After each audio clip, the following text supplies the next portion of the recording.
It is very necessary to demonstrate capability of the U.S. Army to deploy and the U.S. Air Force and the will to deploy. Those are two different things.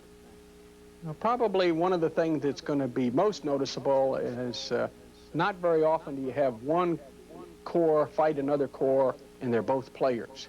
Normal reforgers, the corps is sort of the controlling exercise, etc.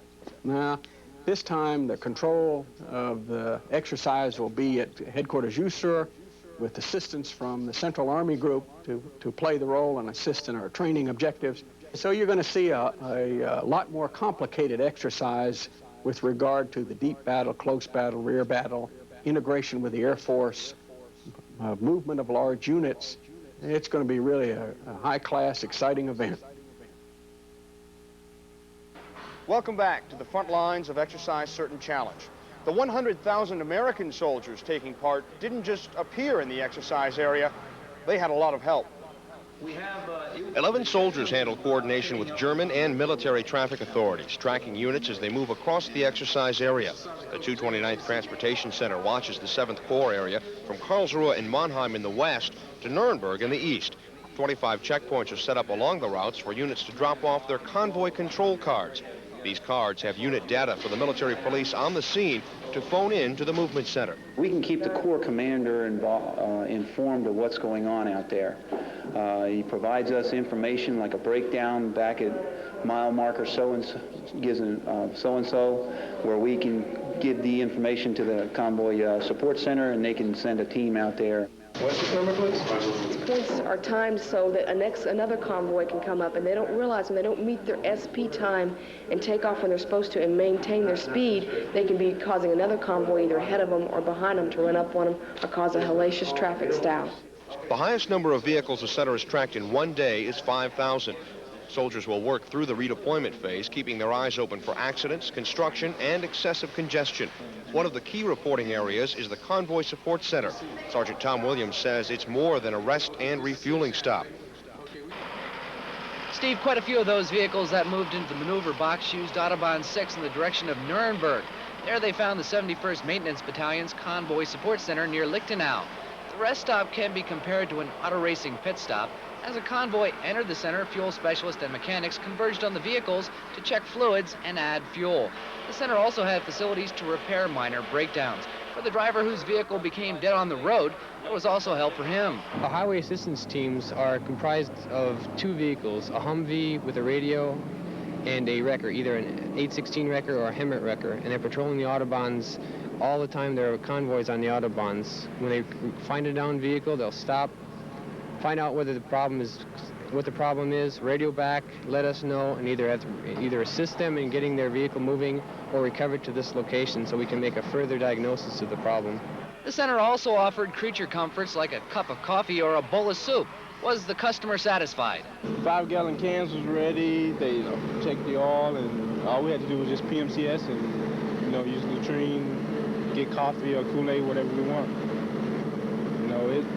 Time was sufficient and everything. As Certain Challenge got underway, the 71st Maintenance Battalion pulled up stakes and moved to another site, but before that happened, the crew pumped more than 14,000 gallons of diesel fuel and serviced more than 1,300 vehicles. From Exercise Certain Challenge, Sergeant Tom Williams, AFN News. With all the American vehicles moving across Germany, USUR has set up civil military operations centers to help maintain German-American relations. Called CMOC, the centers not only take care of problems, they try to help avoid potential problems. With representatives from the Provost Marshal, Safety, Legal, and the Polizei, the 5th Corps CMOC is geared to handle accidents and maneuver damage. I've got 3 more incidents I can pass on to you. Their computerized operation keeps track of incidents and works to resolve conflicts between soldiers and German civilians. These are not the enemy in Germany, these are our friends.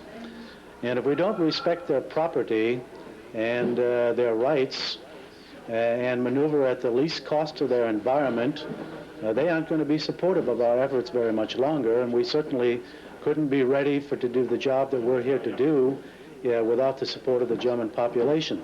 Run by the Corps Office of Community Relations and Public Affairs, 72 people work at the center, controlling the northern third of the exercise area. Telephone lines are set up for calls from civilians, forest meisters, and town mayors. The calls can sometimes prevent incidents. Yesterday we received a phone call about a unit that had pulled into a tree nursery.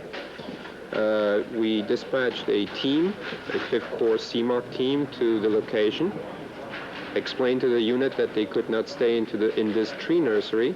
They understood. They moved out of the tree nursery, and the German citizen who called us, who was a forest ranger, he felt that we did a good job, and he was extremely happy. The CMOC's mission, according to one officer, is to promote positive peacetime relations to ensure positive wartime relations. A lot of vehicles were moving on the roadways, and they had special fuel points set up for them. But that fuel had to come from somewhere. It's a round-the-clock operation. Fuel tankers rolling into Task Force Okabayashi, 3rd Support Command's massive fuel tank farm in Babenhausen. Here it only takes 20 minutes to fill a 5,000-gallon fuel hauler. All right, keep going. For these task force soldiers, managing nearly 400,000 gallons of 5th Corps' fuel also means meeting rigid environmental and quality control standards. Real important to have clean fuel, especially with the aviation fuel, the JP8. We take an AquaGlow test every day, which determines how much water's in the fuel, and we constantly are circulating our fuel and running it through our filter separators, which trap the sediment and the entrained water in the fuel, and we try to keep it as clean as possible, and we're doing that with our diesel and our MoGas also. Playing a key role in maintaining the task force's 10,000 and 50,000 gallon collapsible fuel tanks are soldiers from the 444th Quartermaster Company, a U.S. Army Reserve unit from Warren, Ohio. They've tried to make it as realistic as possible. We're here to support them. Without our fuel, nothing goes anywhere. They depend on us, but we also depend on them. From 3rd Support Command, this is Lieutenant Phil Miller for AFN News. The stand-down time we're experiencing is the first chance for some of these soldiers to get a hot-cooked meal. Most of the time, the dining fare isn't quite that good. Sergeant Tom Williams has a look at how field rations get into soldiers' hands. There are 14 field ration breakdown sites supporting Exercise Certain Challenge, comparable to this one in Gumpweiler near Karlsheim. Through the sites flow all the food that will eventually end up in soldiers' stomachs. This site services the 3rd Infantry Division. Supporting about 2/3 of the division, which is about 13,100 soldiers on a day-to-day. It fluctuates. The agency tasked with orchestrating the culinary exercise is the Defense Subsistence Region Europe. Their area of operation during Certain Challenge stretches from Ulm to Aschaffenburg. Agency is supporting about 120,000 people out in the field with a wide variety of subsistence items, tea rations, more than 3.5 million individual servings, MREs, almost 2 million servings, UHT milk, almost 4 million containers. A lot of food we're moving there. The main diet of soldiers during the exercise consists of tea rations, a kind of TV dinner, and meals ready to eat. But when the weekend rolls around, there's something special on the menu. On the weekend, they can look forward to getting something a little different than the standard tea ration meal and the MREs. On Saturday night, there's a steak meal, and then on Sunday night, that's followed up with pork chops. And of course, for the breakfast meals on the weekends, they have A rations, which is fresh bacon and eggs. As the last soldier leaves Europe to close Reforger 88, the Defense Subsistence Region Europe will have distributed more than 1.5 million pounds of fresh fruit and vegetables and almost 250,000 steaks. From Exercise Certain Challenge, Army Sergeant Tom Williams, AFN News. It takes a lot of food to feed all these soldiers, and it costs a lot of money just to hold Certain Challenge. But USAR Commander General Crosby Saint says it's worth it.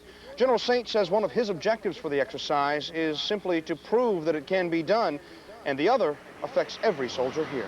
First off, you have active and reserve components, and they're looking for different kinds of things. But mainly they're looking for training to do the kind of thing that they've been doing ever since they've been in the Army. And so that when you go through the exercise, you'll see soldiers doing the things that they've trained for.